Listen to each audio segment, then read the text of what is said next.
નમસ્કાર, સ્વાગત છે આપના અરવલ્લી સમાચારમાં અને બુલેટિન સાથે હું છું માસૂમ। સમાચારોની શરૂઆત કરીએ હેડલાઇન્સથી।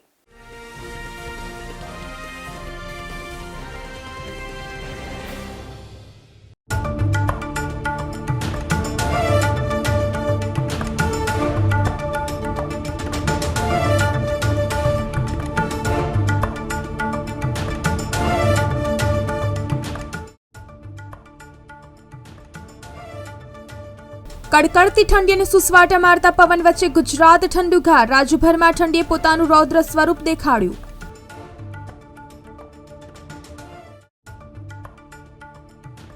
કચ્છી કાશ્મીરી રાજ્યમાં શીત મથકોમાં સ્થાન જાળવી રાખ્યું। કચ્છમાં આગામી 24 કલાક સુધી ઠંડીનું જોર વધવાની સંભાવના।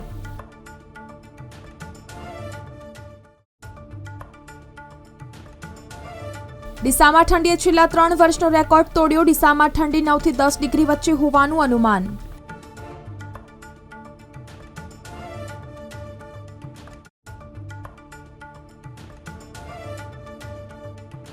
અમદાવાદમાં પણ વહેલી સવારથી જ ઠંડો પવન। ઠંડા પવનોની વચ્ચે લોકો 2 થી 3 ધાબળા ઓઢીને સૂતા જોવા મળ્યા।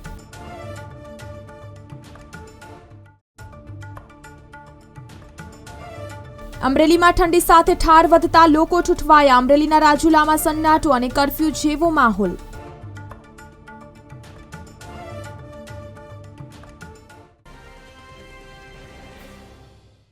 જાણીતા હવામાન નિષ્ણાંત અંબાલાલ પટેલે ફરી એકવાર ભરશિયાળી કમોસમી વરસાદની આગાહી કરી છે। અંબાલાલ પટેલે કહ્યું કે રાજ્યમાં ઠંડીનો ચમકારો વધ્યો છે, પવન સાથે ઠંડીનો અનુભવ થઈ રહ્યો છે, પરંતુ આ વચ્ચે 22 જાન્યુઆરી સુધીમાં કેટલાક જિલ્લાઓમાં છૂટાછવાયા વરસાદની આગાહી છે। આગામી 2 દિવસ વધુ ઠંડી પડે તેવી આગાહી તેમણે કરી છે। સરકારી નોકરી માટે તૈયારી કરી રહેલા ઉમેદવારો માટે મોટા સમાચાર કહી શકાય। જીએસઆરટીસી દ્વારા ક્લાર્કની ભરતી માટે શૈક્ષણિક લાયકાતમાં ફેરફાર કરવામાં આવ્યો છે। એસટી નિગમ દ્વારા આ જાણકારી આપવામાં આવે છે। અત્યાર સુધી ક્લાર્કની ભરતી માટે ધોરણ 12 પાસ ઉમેદવારો અરજી કરી શકતા હતા, પરંતુ હવે આ લાયકાત વધારી સ્નાતક કરી દેવામાં આવે છે।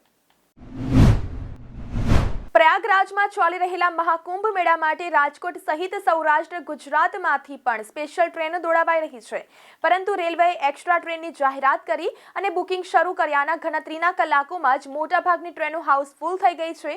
રાજકોટથી મહાકુંભમાં જતી 2 ટ્રેનમાં તો 1 મહિના સુધી બુકિંગ બંધ કરી દેવાયું છે।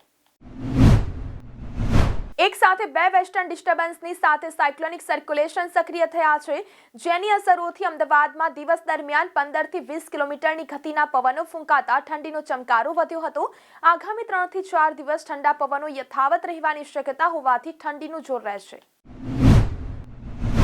ધોરણ 10 અને 12ના વિદ્યાર્થીઓ માટે અમદાવાદ શહેરની 574 અને ગ્રામ્યની 624 સ્કૂલમાં આજથી પ્રી બોર્ડ પરીક્ષા શરૂ થઈ છે।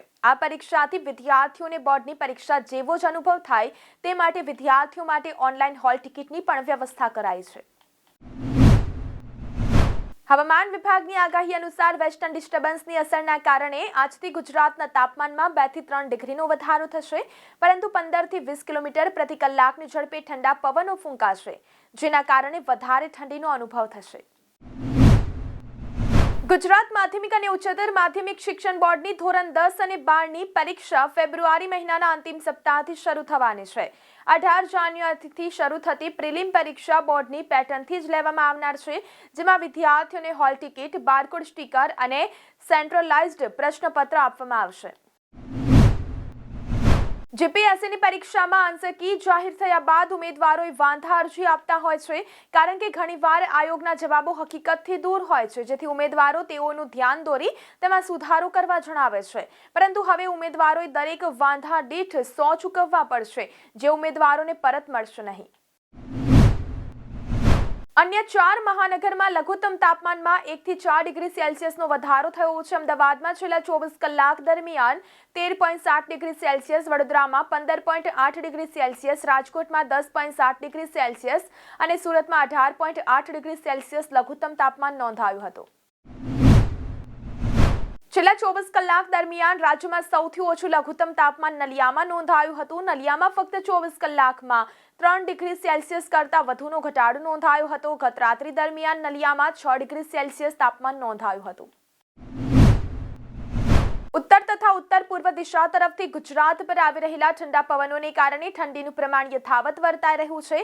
વહેલી સવારે ગુજરાતવાસીઓએ ઠંડા પવનના સુસવાટા અનુભવ્યા હતા. હજુ પણ દિવસ દરમિયાન ગુજરાતનું વાતાવરણ યથાવત રહેશે. બીજી તરફ વાત કરીએ તો ઘણા સમયથી ગુજરાતનું વાતાવરણ દરરોજ બદલાતું રહે છે. હવામાન વિભાગની આગાહી પ્રમાણે છેલ્લા 24 કલાક દરમિયાન મધ્ય ગુજરાતના જિલ્લાઓમાં લઘુત્તમ તાપમાનમાં 1 થી 2 ડિગ્રી સેલ્સિયસનો વધારો નોંધાયો છે. તાપમાન વધતા ઠંડીનું પ્રમાણ મહદઅંશે ઘટ્યું છે. તો આ સાથે બુલેટિનમાં અત્યારે બસ આટલું જ. નમસ્કાર.